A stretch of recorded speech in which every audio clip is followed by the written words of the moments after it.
চট্টগ্রামে মায়ের কোল থেকে খালে পড়ে যাওয়ার ১৪ ঘণ্টা পর মিলল শিশু সেহেরিসের মরদেহ। ঘটনাস্থল থেকে ৫ কিলোমিটার দূরে চাক্তাই খালে মেলে তার নিথর দেহটি। ৬ মাস বয়সী সন্তানকে হারিয়ে পাগল প্রায় বাবা মা।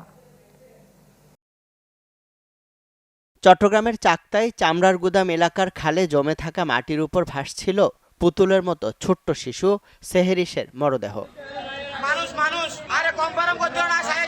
প্রথমে খেলনা পুতুল ভেবে কেউ না আগালেও পরে কাছে গিয়ে নিশ্চিত হন স্থানীয়রা। উদ্ধার করে আনেন ৬ মাস বয়সী ফুটফুটে এই শিশুটির নিথর দেহ।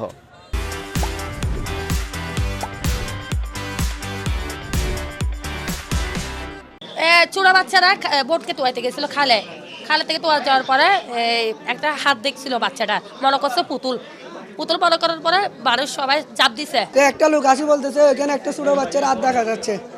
তো এটা বলানোর সাথে সাথে আমি রহমান দিদার আমরা তিনজন এখানে সাথে সাথে দুধ দিচ্ছি। তো অনেকজনে বলতেছে এখানে লামিও না ধরিও না। আমি কিছে লামলে কিছে, তো আমি ওকে তুলছি, এরকম ধরে কুলে নিয়ে তুলছি, তুলানোর পরে এরে পানি দিয়ে ডুবাইছি। স্থানীয়রা জানান সকালে একটি বাচ্চা খালের পাড়ে খেলতে গিয়ে পুতুলের মতো কিছু একটা ভাসতে দেখে জানান পাশে থাকা লোকজনকে। স্থানীয়রা বাচ্চাটি শনাক্ত করে পরে পুলিশ ও উদ্ধারকারী বাহিনীর সহায়তায় তুলে দেন পরিবারের হাতে। আধা ঘন্টা পর্যন্ত দাঁড়িয়েছি, মানুষ যখন জোর হয়েছে তখন কনফার্ম হওয়ার জন্য নিচে নামছি। নেমে যখন দেখছি তখন আমার শরীর কাঁপন ছুটে গেছে। আমরা নৌবাহিনী ডুবুরি দল গতকাল আপনার রাত 12:30 থেকে উদ্ধার কার্য শুরু করেছি এবং আপ্রাণ চেষ্টা করে দিবারাত্রি আজ এই শিশুটির লাশ উদ্ধার করা হয়েছে।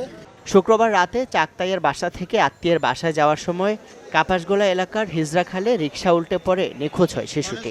অবাক বিষয়, ঘটনাস্থল থেকে কয়েক কিলোমিটার দূরে বাসার পাশের খাল থেকেই 14 ঘণ্টা পর উদ্ধার হলো শিশুটি। নগরীর রেলিংবিহীন অরক্ষিত খাল নিয়ে তাই অসন্তোষ জানান স্থানীয়রা। নিরাপত্তাহীনতা না, অবশ্যই এখানে ব্যারিকেড দেওয়া দরকার, নাইলে তো রিক্সা পড়তে পারে, মানুষ পড়তে পারে, বয়স্ক মানুষও পড়তে পারে, বাচ্চাও পড়তে পারে। বর্ষা আসলে প্রায় সময় এরকম দুর্ঘটনা হয়, মানুষ তার আপনজন হারায়, এই নালাতে পড়ে, তারপরে নদীতে ভেসে যায়। এটার আসলে একটা ব্যবস্থা নেওয়া উচিত। এর আগেও নগরীর বিভিন্ন স্থানে অনিরাপদ খাল নালায় পড়ে মারা যান বেশ কয়েকজন। এর মধ্যে অন্তত 2 জন এখনও নিখোঁজ। ইমদাদুল হক, চ্যানেল 24, চট্টগ্রাম।